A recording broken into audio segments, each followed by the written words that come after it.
میں صرف یہ اس وقت سمجھتا تھا کہ ڈونلڈ ٹرمپ جو ہے یہ کسی نوبل پیس پرائز کا حقدار نہیں ہے۔ یہ ایک ایسا شخص ہے جو کہ نیتن یاہو کا اور اسرائیل کے جو صہیونی ہیں ان کا ایک ڈکلیئرڈ ایک اعلانیہ اتحادی ہے۔ تو یہ کیسے نوبل پیس پرائز کا حقدار ہو سکتا ہے؟ لیکن میری وہ جو تنقید تھی اس پر کچھ لوگوں نے برا منایا اور مجھے یہ کہا گیا کہ جناب میں جو ہوں وہ ٹرمپ پر تنقید کے ذریعے سستی شہرت حاصل کرنے کی کوشش کر رہا ہوں۔ اب مجھے کیا سستی شہرت چاہیے؟ میں نے سستی شہرت حاصل کر کے کیا کرنا ہے؟ نہ میں نے کوئی الیکشن لڑنا ہے، نہ میں نے کوئی عہدہ حاصل کرنا ہے، بلکہ اس طرح کے جو تنقید ہوتی ہے اس کا تو آپ کو نقصان ہی ہوتا ہے آج کل جو پاکستان میں صورتحال ہے۔ اور افسوس اس بات کا تھا کہ پاکستان کے میڈیا پر بھی یہ پریشر تھا کہ آپ نے ڈونلڈ ٹرمپ جو ہے اس کو جو نامینیٹ کیا گیا ہے پیس پرائز کے لیے اس پر تنقید نہیں کرتی۔ تو میں اس سپیس کو استعمال کرتا رہا اور یہاں پر میں تنقید کرتا رہا، حالانکہ یہ جو یوٹیوب چینل ہے اس پر بھی اگر آپ ٹرمپ پر یا اسرائیل پر تنقید کریں تو آپ کو پتہ ہے کیا ہوتا ہے۔ بہرحال وہ جو میری تنقید تھی وہ جاری رہی اور اس کے بعد بھی میں نے بار بار تنقید کی۔ پھر اس دوران میری ایک کتاب جو ہے چند ماہ پہلے وہ منظر عام پر آئی، تو اس کا جو ٹائٹل تھا اس پر بڑا اعتراض کیا گیا۔ ٹائٹل جو تھا وہ غزہ کے بارے میں تھا اور اس میں اسرائیلی ٹینک جو ہیں وہ غزہ کو تباہ کر رہے ہیں، اور اس میں میرا ایک آرٹیکل تھا ملت مظلوم کا نیا خریدار، اور وہ میں نے ملت مظلوم یعنی کہ فلسطینیوں کا ایک ملت مظلوم ہے اس کا نیا خریدار ٹرمپ کو قرار دیا تھا، اور میں نے اس میں بار بار یہ کہا تھا کہ یہ جو ٹرمپ ہے یہ عالمی امن کا دشمن ہے۔ یہ ہے جی وہ کتاب، یہ آپ نے دیکھی ہوگی۔ کتاب کا نام ہے روداد ستم، اور اس میں آپ کو نظر آ رہا ہے کہ اسرائیلی ٹینک جو ہے یہ غزہ کو تباہ کر رہے ہیں، اور اس میں جو بہت سے فلسطین کے بارے میں اور مڈل ایسٹ کی سچویشن کے بارے میں جو آرٹیکلز ہیں ان میں سے ایک آرٹیکل جو ہے وہ ٹرمپ کے بارے میں، اور اس کے بارے میں نے کہا ہے کہ یہ ملت مظلوم کا خریدار ہے، اس پر بھی تنقید کی گئی۔ اب مجھے آپ بتائیں کہ جن لوگوں نے ڈونلڈ ٹرمپ کو دوسری مرتبہ نوبل پیس پرائز کے لیے نامینیٹ کیا تھا، اب وہ کیا کہیں گے؟ ٹرمپ نے ایک سال میں دوسری مرتبہ ایران پر حملہ کر دیا ہے، اور کس کے ساتھ مل کر حملہ کیا ہے؟ نیتن یاہو کے ساتھ مل کر حملہ کیا ہے۔ اور یہ جو امریکہ اور اسرائیل کا ایران پر حملہ ہے، اس حملے کے بعد جو صورتحال پیدا ہوئی ہے، آپ دیکھیے کہ چند گھنٹوں میں جو اس جنگ کی آگ ہے یہ پورے مشرق وسطیٰ میں پھیل گئی ہے، اور لگتا یہ ہے کہ یہ جنگ کی آگ مشرق وسطیٰ سے نکل کر یہ جنوبی ایشیا کی طرف بھی آئے گی اور بھی دنیا کے خطوں کی طرف جائے گی۔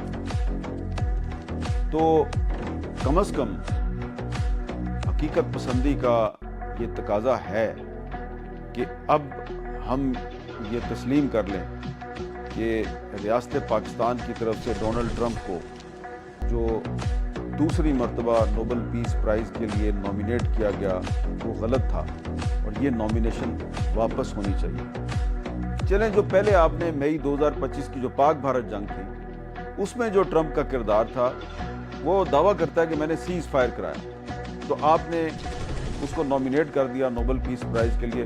چلیں ٹھیک ہے، وہ مان لیتے ہیں، وہ بات جو ہے وہ آئی گئی ہوگی۔ لیکن اب تو اس نے دوسری مرتبہ ایران پر حملہ کیا، اور جب آپ نے دوسری مرتبہ ٹرمپ کو نوبل پیس پرائز کے لیے نامینیٹ کیا تھا تو ہم جیسے گستاخوں نے بار بار عرض کیا تھا کہ جناب آپ غلط کر رہے ہیں، یہ ایک دفعہ پھر ایران پر حملہ کرے گا، تو اس نے ایک دفعہ پھر ایران پر حملہ کر دیا۔ تو اب میرا یہ خیال ہے کہ یہ ایک غلطی ہو گئی، اس غلطی کو تسلیم کریں اور اپنی جو نامینیشن ہے دوسری دفعہ جو کی گئی ہے اس کو واپس لیں۔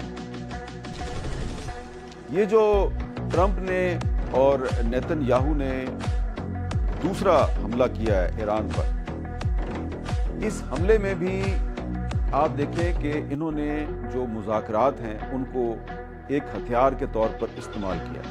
جو پچھلے سال حملہ تھا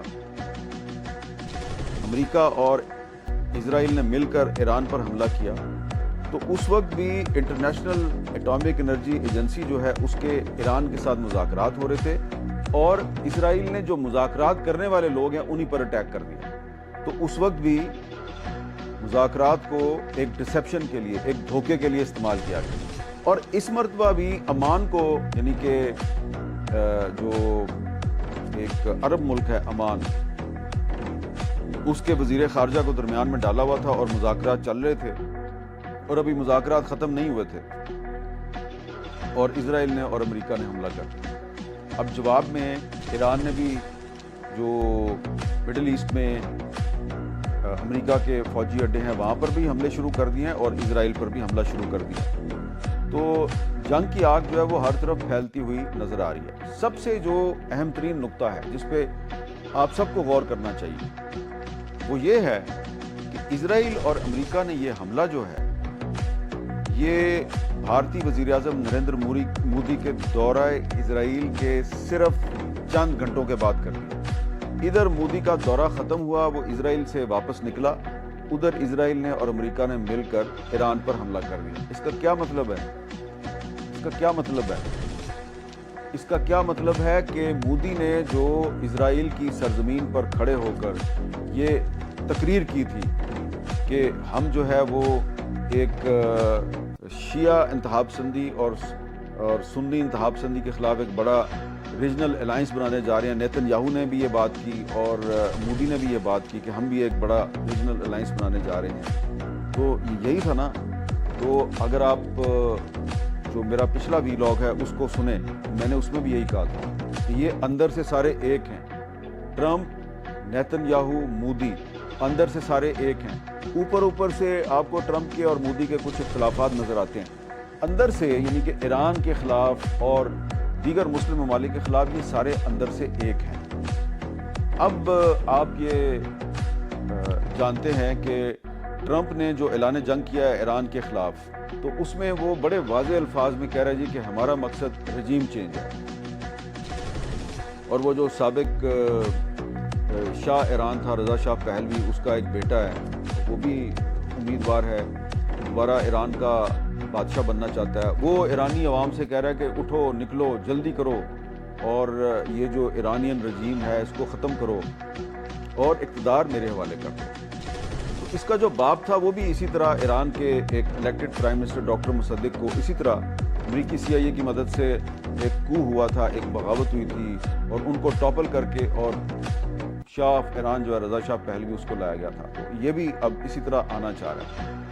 تو یہ جو ساری سچویشن ہے اس سچویشن میں اب ہمیں یہ سوچنا ہے کہ ایک طرف تو پاکستان جو ہے اس نے افغانستان پر حملے شروع کیے ہوئے اور ہم افغانستان میں جو ٹیرر انفراسٹرکچر ہے جہاں سے پاکستان پر حملوں کی منصوبہ بندی ہوتی ہے ہم نے ان جگہوں پر بمباری کی ہے.